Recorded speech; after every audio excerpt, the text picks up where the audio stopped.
हाय भक्ति दोस्तों, हो मैं तो हूं कर्मा आपका दोस्त जैसी, मांगीलाल मालवी। आप देख रहे हैं सावरियो हमारे घर चैनल आवे हो। यूट्यूब मांगीलाल भक्ति मालवी करना है जैसी हो, जिसमें आपको अनिरुद्ध जी तो महाराज कर्मा द्वारा बाई जैसी कथाएं भक्ति कही कर लेना जाएगी चाहिए। और श्रवण सुनने को मिलेगी। कोई शिकायत नहीं है कर्मा की। घास की झोपड़ी में रहती है और जगन्नाथ जी का गुणगान गाती है। कोई शिकायत नहीं कि हे भगवान,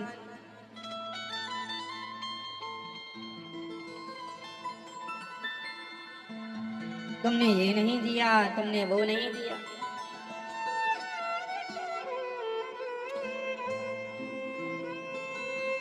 सुदामा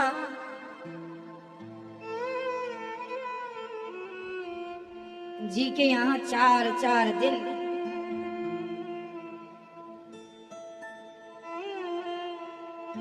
चूल्हा नहीं जलता था, पर शिकायत नहीं थी। हे गोविंद,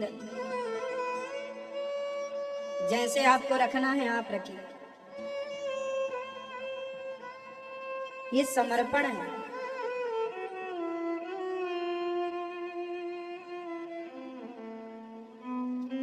मेरी बातें आपको तब समझ में आएंगी जब आप अपने आप को भगवान के चरणों में पूर्ण रूप से समर्पित कर देंगे। सुदामा की तरह, मीरा की तरह, नरसी की तरह, धन्ना की तरह, कर्मा की तरह, सदन की तरह समर्पण।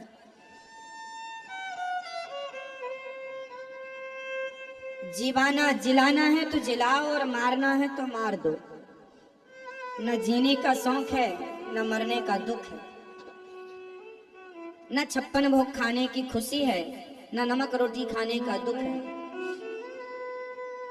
न महलों में रहने की खुशी है, न झोपड़ी में रहने का दुख है।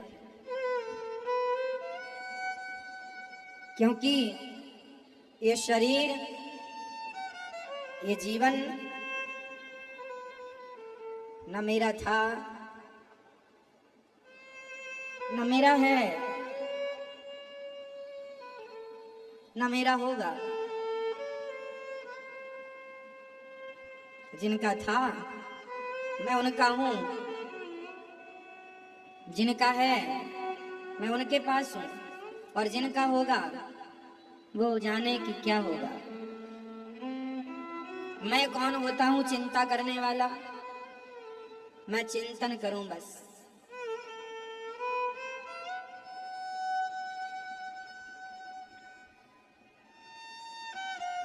हमारे बिहारी जी हैं ना,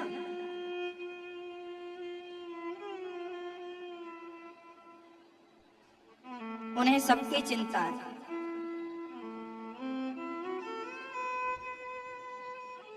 बस कोई भक्त सच्चे मन से उन्हें पुकारे तो सही। समर्पण के भाव से कोई सच्चे मन से पुकारे कि हे प्रभु, मैं आपका हूं। हे श्याम सुंदर, मैं आपको कभी भूलूं नहीं। जब दिल से आप कहते हैं ना ये बातें, तो भगवान कहते हैं अच्छा, तुम मुझे नहीं भूलने का कह रहे हो ना, मैं भी तुम्हें कभी नहीं भूलूंगा। जब हम कहते हैं हे बिहारी जी मैं आपको कभी भूलूं नहीं, तो बिहारी जी भी कहते हैं मैं भी तुम्हें कभी ना भूलूं। हे नाथ,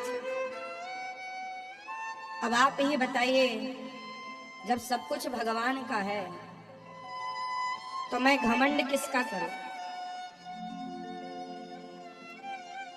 अकड़ किस बात की रखूं? किस किस को अपना मानूं? संसार को आप कितना भी अपना मानो, संसार कभी आपका हो ही नहीं सकता। इसलिए एक भगवान के सिवा हमारा कोई था ही नहीं। इसलिए गोपियां सब छोड़कर आ गईं। भगवान कह रहे हैं देवियों जाओ, अपने घर चली जाओ। यहाँ क्यों आ गई हो? अपने अपने घर जाओ। गोपियां बोली गोविंद क्या आपको छोड़कर भी जाना पड़ता है?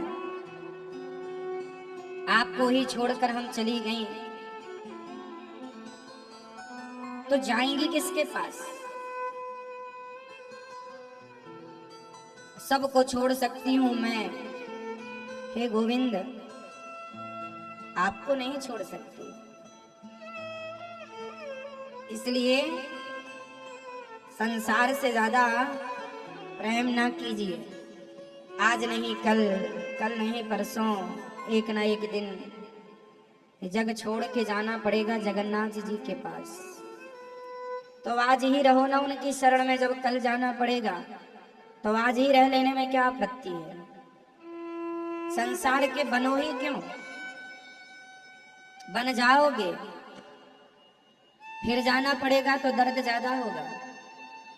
बनोगे ही नहीं, समस्या ही नहीं है।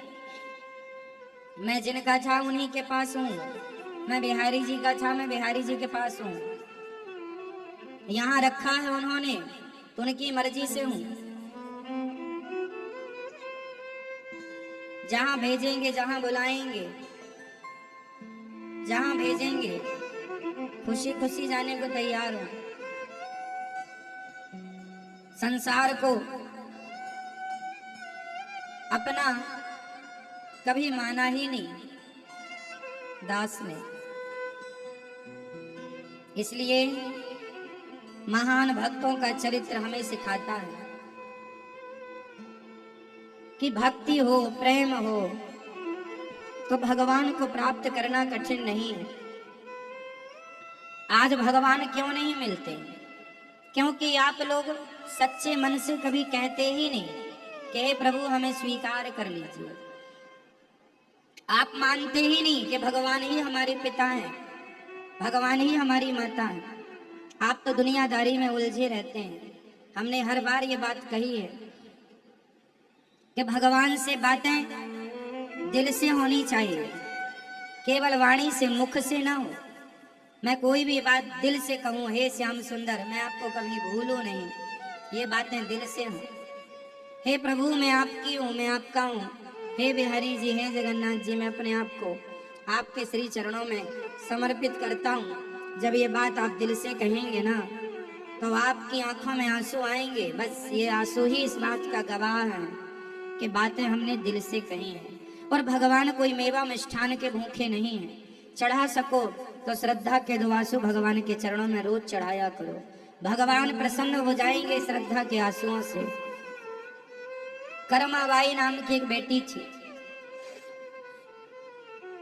पिताजी उसके बहुत बड़े भक्त थे भगवान जी के।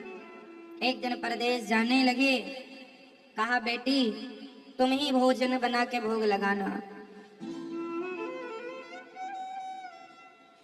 अब चले गए। बेटी भगवान को भोग लगाती, पर छोटी सी बच्ची थी, ज्यादा अच्छा भोजन बनाना तो आता नहीं था। खिचड़ी बना करके ले आई, खींच लो। भगवान जी को भोग लगाया। लोग कहते हैं भगवान तो खाते ही नहीं। अरे खिलाने के लिए कर्माबाई बनना पड़ेगा। खिलाने के लिए जगन्नाथ जी चली गई। अंत में मंदिर के बगल में ही घास की झोपड़ी बनाकर रोज खिचड़ी बनाकर जगन्नाथ जी को खवाती। रोज कहती जगन्नाथ आइए, मेरे नाथ आइए, मेरी खिचड़ी का भोग लगा जाइए। जगन्नाथ आइए, मेरे नाथ आइए, मेरी खिचड़ी का भोग लगा जाइए। जगन्नाथ आइए, मेरे नाथ आइए, मेरी खिचड़ी का भोग लगा जाइए। जगन्नाथ जी रोज जाते हैं कर्माबाई के द्वार पर। और कभी कर्माबाई लेट हो जाए ना खिचड़ी बनाने में तो द्वार पर खड़े होके आवाज लगाते हैं, जल्दी कर्मा, जल्दी कर्मा, लेट हो रहा हूँ। जल्दी कर्मा कहने से उनका नाम ही पड़ गया कर्मा। कर्मा, जल्दी कर्मा, जल्दी कर। पुजारी जी आ जाएंगे, मंदिर जाना पड़ेगा। जगन्नाथ जी गोद में बैठते हैं और कर्मा बाई अपने हाथ से श्री जगन्नाथ जी को भोग लगाती हैं। लोग कहते हैं भगवान खाते नहीं, अरे खिलाने वाला भी तो कर्मा जैसा हो, सबके हाथ से कैसे खा लेंगे भगवान। जहां प्रेम नहीं है, जहां श्रद्धा नहीं है, जहां भाव नहीं है, अरे जिस घर में प्रेम ना हो उस घर में आप ही नहीं खाते, हम ही नहीं खाते। तो जब बिना श्रद्धा बिना प्रेम के आप और हम नहीं खाते, तो बिना श्रद्धा प्रेम के भगवान कैसे खा लेंगे। प्रेम हो तो कर्मा जैसा। भगवान कर्मा की खिचड़ी खाते हैं। और एक दिन तो एकादशी के दिन भी कर्मा ने खिचड़ी बनाई और भगवान जी को बुलाया, भगवान जी आए। उस दिन कर्मा माई जरा लेट हो गई बनाने में और खवाने में। पुजारी जी ने दरवाजा खोला, भगवान माँ की गोद में बैठकर खिचड़ी खा ही रहे थे कि भगवान दौड़कर मंदिर में जाकर बैठ गए। तभी माँ ने रोज खवा के मुंह पहुंचती थी कर्मा बाई। अब आज जल्दी भाग गए भगवान, मुंह पहुंचना रह गया तो भगवान के मुंह में एक चावल का दाना लगा रहा।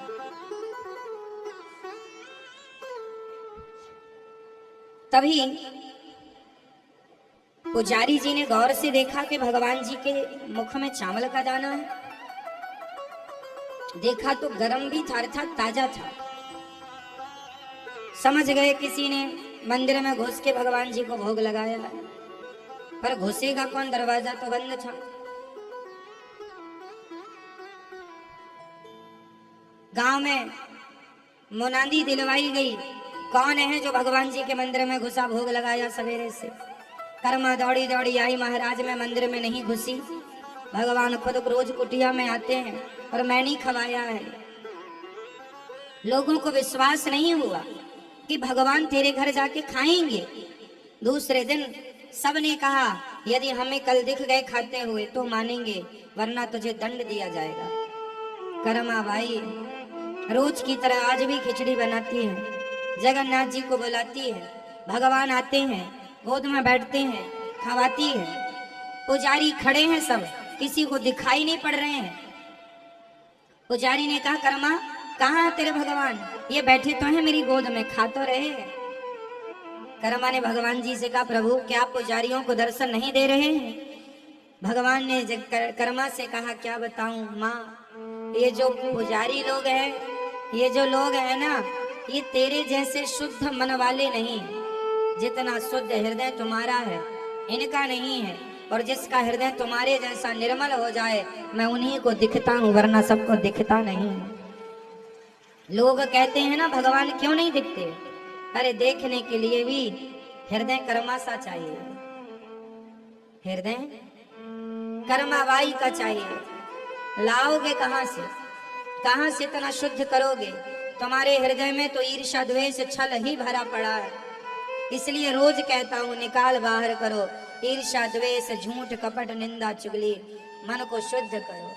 शुद्ध अंतःकरण होगा तो इन्हीं आंखों से भगवत दर्शन हो जाएगा। श्री कर्माबाई ने भगवान जी को भोग लगाया और भगवान का दर्शन करते करते उस कर्मा ने प्राण त्याग दिए।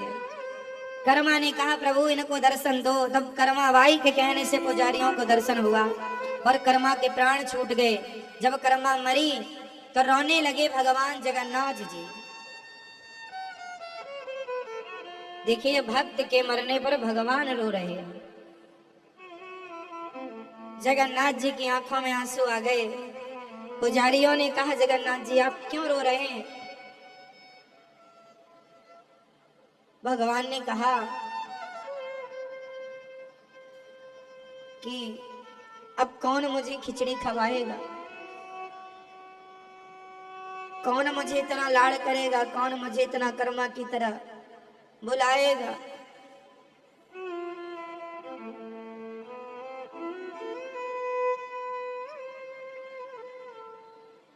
किसी ने कहा प्रभु आप तो भगवान हैं, जब आपको कर्मा से इतना ही प्रेम था तो आपने मरने ही क्यों दिया, अमर कर देते उसे। भगवान ने कहा मेरी मजबूरी थी। क्या मजबूरी थी? मजबूरी ये है, ये बहुत बूढ़ी हो गई थी, इसे बड़ा कष्ट था, बूढ़ी हो गई थी।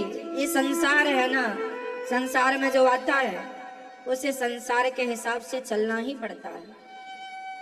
वृद्धावस्था का दुख तो उठाना ही पड़ेगा। इसलिए मुझसे इसका दुख देखा नहीं गया, इसलिए प्यार करता हूं ना, इसलिए अपने धाम में बुला लिया मैंने कर्मा को। लेकिन रोना इस बात का है, अब मुझे खिचड़ी कौन खवाएगा। सभी पुजारी भगवान के चरणों में गिर के बोले प्रभु आज से आपको हम सब पहली खिचड़ी कर्मा की ही खवाएंगे।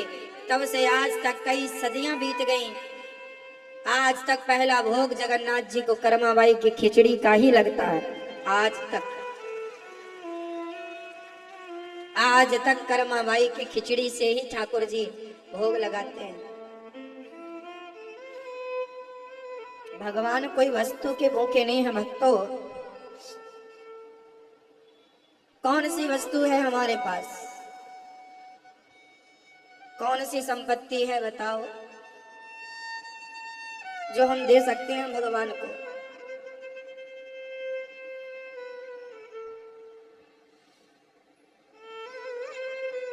कुछ भी नहीं है देने को। दे सकते हैं तो केवल निर्मल मन, वह मन जो हम दे सकते हैं। पर विडंबना तो ये है